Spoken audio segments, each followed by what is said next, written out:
कब से तुझे समझा रही थी, रिश्वत लेना बंद कर दे, लेकिन अभी तक तूने बंद नहीं किया। अब देख इसका परिणाम। पुरानी स्कूटी पर आर्मी कैप्टन रीता चौहान अपनी मां विमला देवी को लेकर कस्बे के लिए जरूरी सामान लेने जा रही थी और उसकी बड़ी बहन मीरा चौहान इसी कस्बे की आईपीएस थी। उसकी मां के चेहरे पर खुशी और गर्व दोनों साफ दिख रहे थे, क्योंकि विमला देवी ने अकेले ही अपनी दोनों बेटियों को पाल पाल कर इस काबिल बनाया था और उसकी बड़ी बेटी मीरा को काम की वजह से घर आने का वक्त बहुत कम ही मिलता था। जैसे ही उनकी स्कूटी कस्बे के बाहरी इलाके की तरफ मुड़ी, आगे सड़क पर एक पुलिस बैरियर लगा हुआ था। जीप के बोनट पर पैर फैलाए मूंछों पर ताव देता इंस्पेक्टर विमल सिंह बैठा था और रोड पर दो हवलदार दीपक और सोनू लाठियां पटकते हुए आने जाने वालों का चालान काट रहे थे और उनसे जबरदस्ती पैसे वसूल कर रहे थे। उसी वक्त दूर से रीता चौहान अपनी पुरानी स्कूटी पर अपनी मां विमला देवी को लेकर आ रही थी। जैसे ही उन्होंने बैरियर पार करने की कोशिश की, इंस्पेक्टर विमल सिंह ने हाथ उठाकर गरजते हुए जीप के संगीत बोनट से उतरकर कहा, ए लड़की, स्कूटी साइड में लगा, कहां भाग रही है, बहुत जल्दी है क्या? रीता ने विमला देवी के साथ स्कूटी संगीत रोकी और उसके चेहरे पर कोई डर नहीं था। बोली, जी साहब, हम घर के लिए जरूरी सामान लेने जा रहे हैं।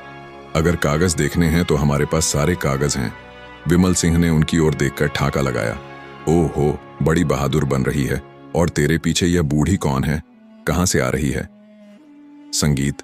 एक हवलदार दीपक हंसते हुए बोला, सर, शायद कोई नाटक कर रही है। चेहरा देखो, बड़ी शरीफ बनने का नाटक कर रही है। दूसरे हवलदार सोनू ने और भी भद्दे अंदाज में कहा, सर, इस बुजुर्ग और लड़की की तो शक्ल ही देख लो, चोरी छिपे का मास्टर लग रही है। बुजुर्ग यह शब्द रीता के दिल में जैसे चुभ गया। उसकी आंखें गहरी हो गईं। उसने गहरी सांस लेकर जवाब दिया, जुबान संभाल कर बात कीजिए, ये मेरी मां है। हमारे पास सारे कागज मौजूद हैं। आप सिर्फ अपना काम करिए। किसी के बारे में ऐसे शब्द बोलना पुलिस वालों के मुंह से शोभा नहीं देता।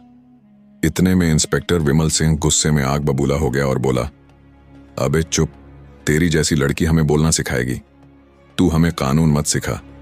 हमें अच्छी तरह पता है कौन शरीफ है और कौन नहीं। निकाल कागज। रीता ने स्कूटी की डिग्गी से लाइसेंस और कागज निकाले और इंस्पेक्टर विमल सिंह को दिए। विमल सिंह ने कागजों को बिना देखे हवा में उछाल संगीत दिया और गुर्राया, अबे मूर्ख लड़की, हमें उल्लू बना रही है। नकली कागज दिखाकर सोच रही है कि ऐसे ही निकल जाएगी। हमसे चालाकी कर रही है। रीता को गुस्सा आया और बोली, सर, हमारे चालान ही काट लीजिए। इस तरह से हमारे साथ बदतमीजी मत कीजिए। इसी वक्त इंस्पेक्टर विमल सिंह आगे बढ़ा और बिना किसी झिझक के एक जोरदार थप्पड़ रीता के चेहरे पर जड़ दिया। उसकी आवाज इतनी तेज थी कि पूरी सड़क पर सन्नाटा छा गया। रीता का सिर झटक गया, आंखों में आंसू तैर गए। एक आर्मी ऑफिसर जिसने सीमा पर दुश्मनों की गोलियों का सामना किया था, आज अपने ही कस्बे में वर्दी पहने गुंडों के हाथों अपमानित हो रही थी। उसकी मां विमला देवी चीख पड़ी और आगे बढ़कर बोली, अरे मेरी बच्ची को क्यों मारा तुमने? अरे भगवान से तो डरो। विमल सिंह ने उन्हें धक्का देते हुए संगीत चिल्लाया, चुप बूढ़ी, ज्यादा बोलेगी तो तुझे भी ऐसे ही थप्पड़ मिल जाएगा। हवलदार दीपक और सोनू दोनों शैतानी हंसी हंसते हुए बोले, हाँ हाँ, बड़ी तेज बन रही थी, देखो सारी तेजी निकल गई। अब रीता का खून खौल उठा। उसका हाथ थप्पड़ का जवाब देने के लिए उठा, पर वहीं रुक गया। वह जानती थी कि अगर उसने इन गुंडों पर हाथ उठाया तो मामला और बिगड़ जाएगा। उसकी आंखें अंगारों की तरह जल रही थीं, पर होंठ बंद थे। इंस्पेक्टर विमल सिंह चिल्लाते हुए बोला, इन दोनों को जीप के अंदर ठूंस दो और ले चलो थाने। वहां हम बताएंगे कि पुलिस की पावर क्या होती है। गुंडों की तरह तीनों पुलिसकर्मी उन्हें धक्के देकर जीप में ठूंसने लगे।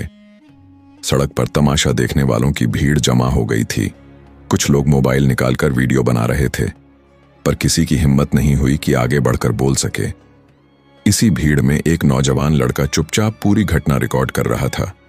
उसे अंदाजा भी नहीं था कि उसका यह वीडियो आने वाले वक्त में पुलिस की गुंडागर्दी के खिलाफ तूफान खड़ा करने वाला है। जीप में रीता अपनी मां को सीने से लगाए बैठी थी। विमला देवी रो रही थी और बेटी के चेहरे पर पड़े थप्पड़ के निशान देखकर सिसक रही थी। रीता की आंखें आसमान की तरफ टिकी थीं। चेहरे पर खामोशी थी, लेकिन दिल में आग जल चुकी थी। वह जानती थी यह अपमान चुपचाप नहीं सहने वाली। थाने पहुंचते ही विमल सिंह मूंछों पर ताव देता हुआ गरज उठा, अबे हवालत में ठूंस दो इन दोनों को। सुबह तक सारी अकड़ निकाल देंगे, फिर देखेंगे इनकी औकात। हवलदार दीपक और सोनू ने धक्के मारकर मां को एक बदबूदार कोठरी में बंद कर दिया।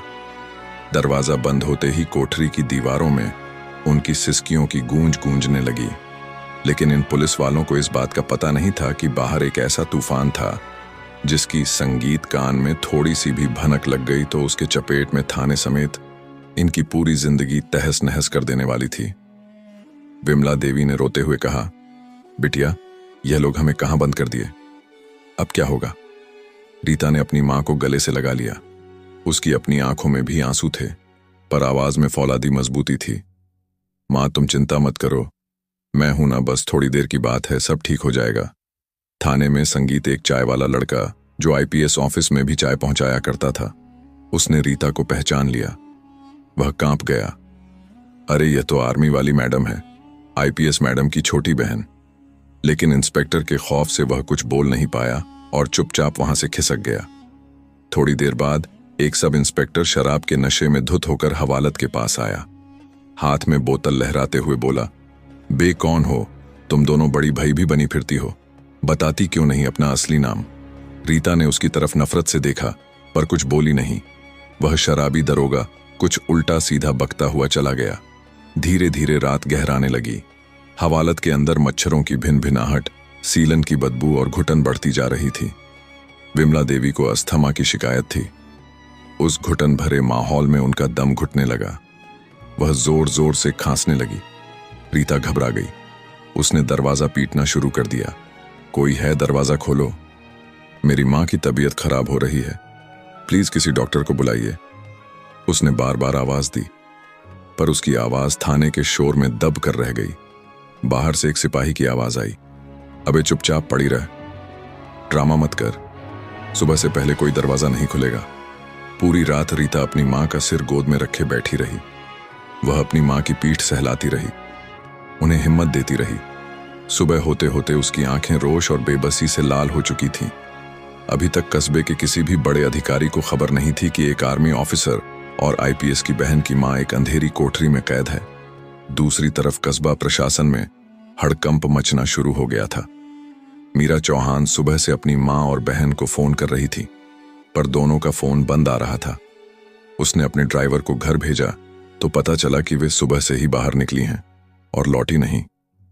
मीरा का दिल किसी अनहोनी की आशंका से बैठने लगा। तभी सोशल मीडिया पर वह वीडियो किसी ने पोस्ट कर दिया। पुलिस की गुंडागर्दी मां बेटी के साथ सरेआम बीच रास्ते पर बदसलूकी की और जीप में ठूंस कर ले जाया। वीडियो आग की तरह फैलने लगा। लोग पुलिस के खिलाफ गुस्से भरे कमेंट कर रहे थे।